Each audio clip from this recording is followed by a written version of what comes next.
Hello students, the question is assertion CH3 N geometry is pyramidal, but in case of SiH3 nitrogen it is planar. Reason the maximum covalency of silicon is 6, but in case of carbon it is 4.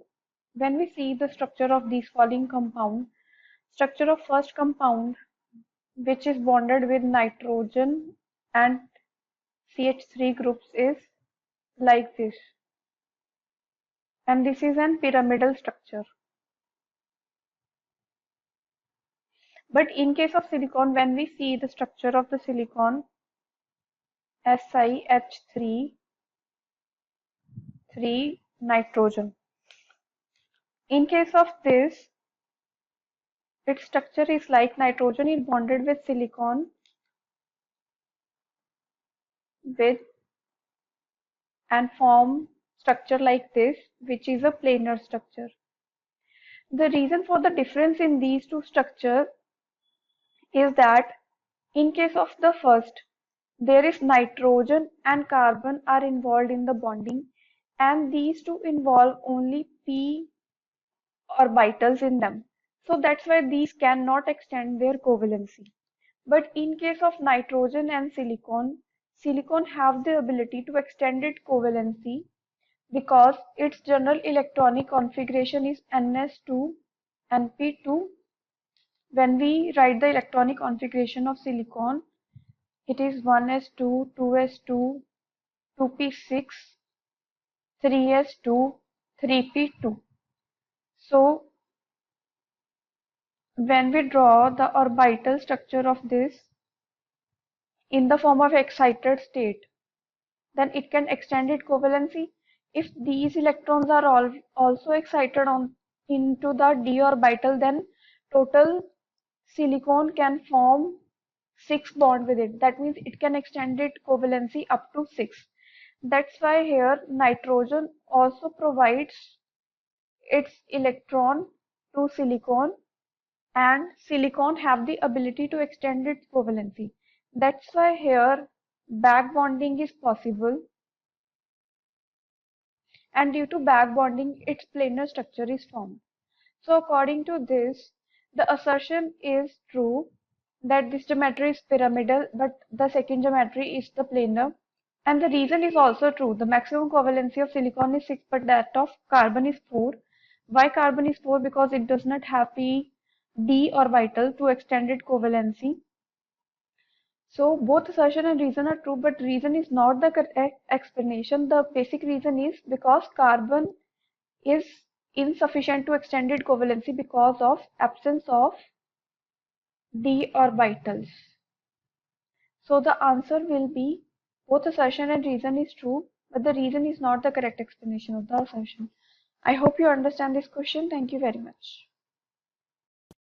The question is number of pentagons in C60 and triangles in white phosphorus are, and the options are given. So this C60, it is known as fullerene. It is an allotrope of carbon. It consists of 60 carbon atoms. 60 carbon atoms which are arranged in 12 pentagons and 20 hexagons. So we have to tell the number of pentagons in C60. So it is 12. Now the triangles in white phosphorus.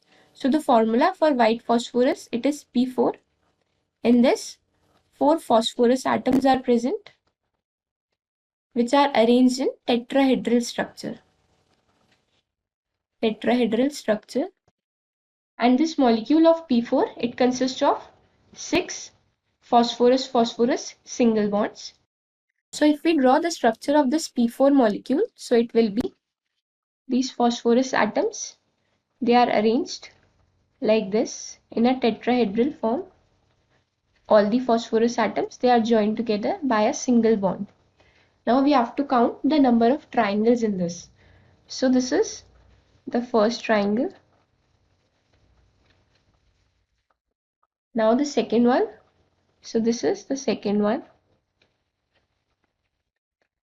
The third one is at the bottom. This is the third one. And the fourth one is at the back side. So this is the fourth one. So the number of triangles in white phosphorus, they are 4. So our correct option will be option 1, 12 and 4. देखिए question क्या है, the oxo acid of sulphur that doesn't contain bond between sulphur atoms is. इसके लिए आपको इन सभी oxo acids की structure पता होनी चाहिए। हम 1 बाय 1 सबकी स्ट्रक्चर्स बनाते हैं एंड देन फाइंड आउट करेंगे किसमें सल्फर सल्फर के बीच में बॉन्डिंग नहीं है। ओके तो सबसे पहले H2S4O6 की स्ट्रक्चर बनाते हैं, H2S4O6। इस कंपाउंड की अगर स्ट्रक्चर की बात करें तो इसकी स्ट्रक्चर कैसी होती है, देखिए S double bond O OH, यहाँ पे सल्फर सल्फर के बीच में linkage S double bond O OH, ये इसकी स्ट्रक्चर होती है। तो देखिए ये ऑप्शन तो हमारा हो नहीं सकता बिकॉज यहाँ तो सल्फर सल्फर के बीच में बहुत सारे बॉन्ड्स हैं, तो ये तो ऑप्शन नहीं है। चलिए अब हम ऑप्शन नंबर जो हमारा 2 है that is H2S2O7, right. H2S2O7 की बात करें तो इसकी स्ट्रक्चर कैसी होती है, देखिए इसकी स्ट्रक्चर होगी S double bond O OH, okay and बीच में ऑक्सीजन परऑक्सी लिंकेज होती है इसमें, डबल बॉन्ड O और ये OH। तो ये स्ट्रक्चर होती है किसकी, आपकी H2S2O7 की। ओके तो यहाँ पर हमने क्या देखा कि इस लिंकेज में तो सल्फर सल्फर लिंकेज है ही नहीं, तो मतलब कि जो सेकंड है वो हमारा करेक्ट ऑप्शन है। बट फिर भी एक बार के लिए हम थर्ड और जो फोर्थ ऑप्शन है हमारा H2S2O3 और H2S2O4 इनकी भी स्ट्रक्चर्स देख लेते हैं। तो H2S2O3 की स्ट्रक्चर की अगर बात की जाए तो इसकी स्ट्रक्चर बहुत सिंपल है, S डबल बॉन्ड O और 2 OH ग्रुप्स। तो यहाँ पे भी सल्फर सल्फर के बीच में बॉन्डिंग है जो कि क्या है, डबल बॉन्ड, मतलब ये भी नहीं हो सकता।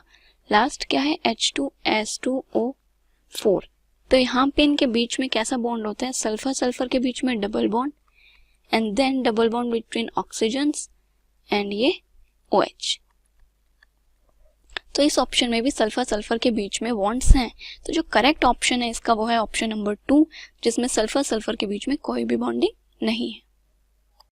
हेलो स्टूडेंट्स, आज हम देखते हैं एक और क्वेश्चन। इस क्वेश्चन बेसिकली हम लोग को बताना है कि the correct order for oxidation states of nitrogen in NO, N2O, NO2 and N2O3 is. Okay तो बेसिकली हम लोग एक एक करके सबका ऑक्सीडेशन स्टेट चेक करते हैं। सबसे पहले हम देखते हैं NO में।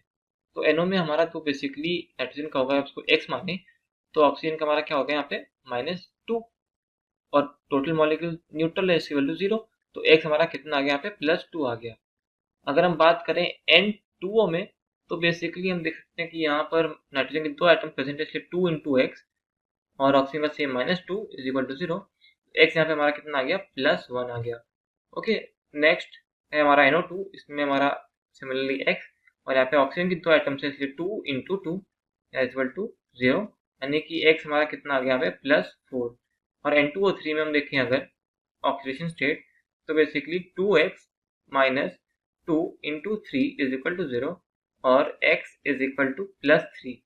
तो हम देख सकते हैं कि अगर हम अरेंज करें ऑर्डर में तो सबसे कम हमारा ऑक्सीडेशन स्टेट किसका है, N2O का +1, उसके बाद किसका है +2 NO का, देन +3 N2O3 का एंड देन सबसे ज़्यादा किसका है NO2 का यानी कि +4।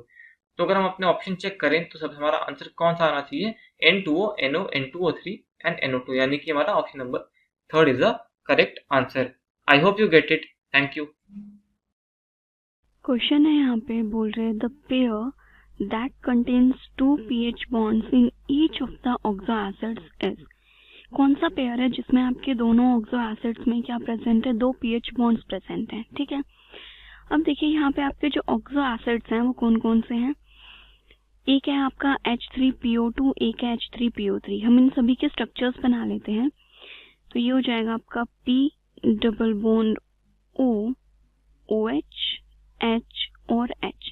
तो देखिए ये स्ट्रक्चर है किसकी, H3PO2 की, ठीक है। नेक्स्ट अगर बात करूं मैं H3PO3 की तो ये बन जाएगा OH ये क्या है आपका H3PO3, 2 यूनिट्स आपके ये हैं। देन उसके अलावा ये क्या है आपका H4P2O5। तो यहाँ पे आपके दोनों फॉस्फोरस के बीच में आपका ऑक्सी लिंकेज है, ये आपके 2 डबल बॉन्ड्स हो आ गए और फिर आएगा आपका दोनों तरफ एक एक OH। देखिए 5 OH हमारे कंज्यूम्स हो चुके हैं, हाइड्रोजन कितने बच गए, 2 हाइड्रोजन, तो ये एक HH, तो ये हो गया आपका H4P2O5। और एक और स्ट्रक्चर है H4P2O6 की, ठीक है। तो यहाँ पे देखिए हाइड्रोजन तो आपके 4 ही हैं सेम, राइट। तो इसकी स्ट्रक्चर बन जाएगी आपकी, इसमें यहाँ पे दोनों जो फॉस्फोरस है इनके बीच में आपकी डायरेक्ट लिंकेज होती है और ये आ गया आपका OH। ठीक है, तो ये क्या है आपका H4P2O6। अब हमारा जो क्वेश्चन है उसमें हमसे बोला है कि आपको वो पेयर फाइंड आउट करना है जिसमें 2 pH बॉन्ड्स हैं। तो इस स्ट्रक्चर में तो हमारे पास एक भी pH बॉन्ड नहीं है, मतलब ये तो हमारा जो पेयरिंग होगी उसमें बिल्कुल भी नहीं होना चाहिए। यहाँ पे आपके 2 pH बॉन्ड्स प्रेजेंट है इस स्ट्रक्चर में, मतलब एक तो हमारा ये कंपाउंड होना चाहिए। H3PO3 में सिर्फ एक pH है तो ये भी नहीं होगा। H3PO2 में भी आपके 2 pH हैं, तो मतलब वो ऑप्शन देखना है जिसमें H3PO2 हो आपका, ठीक है।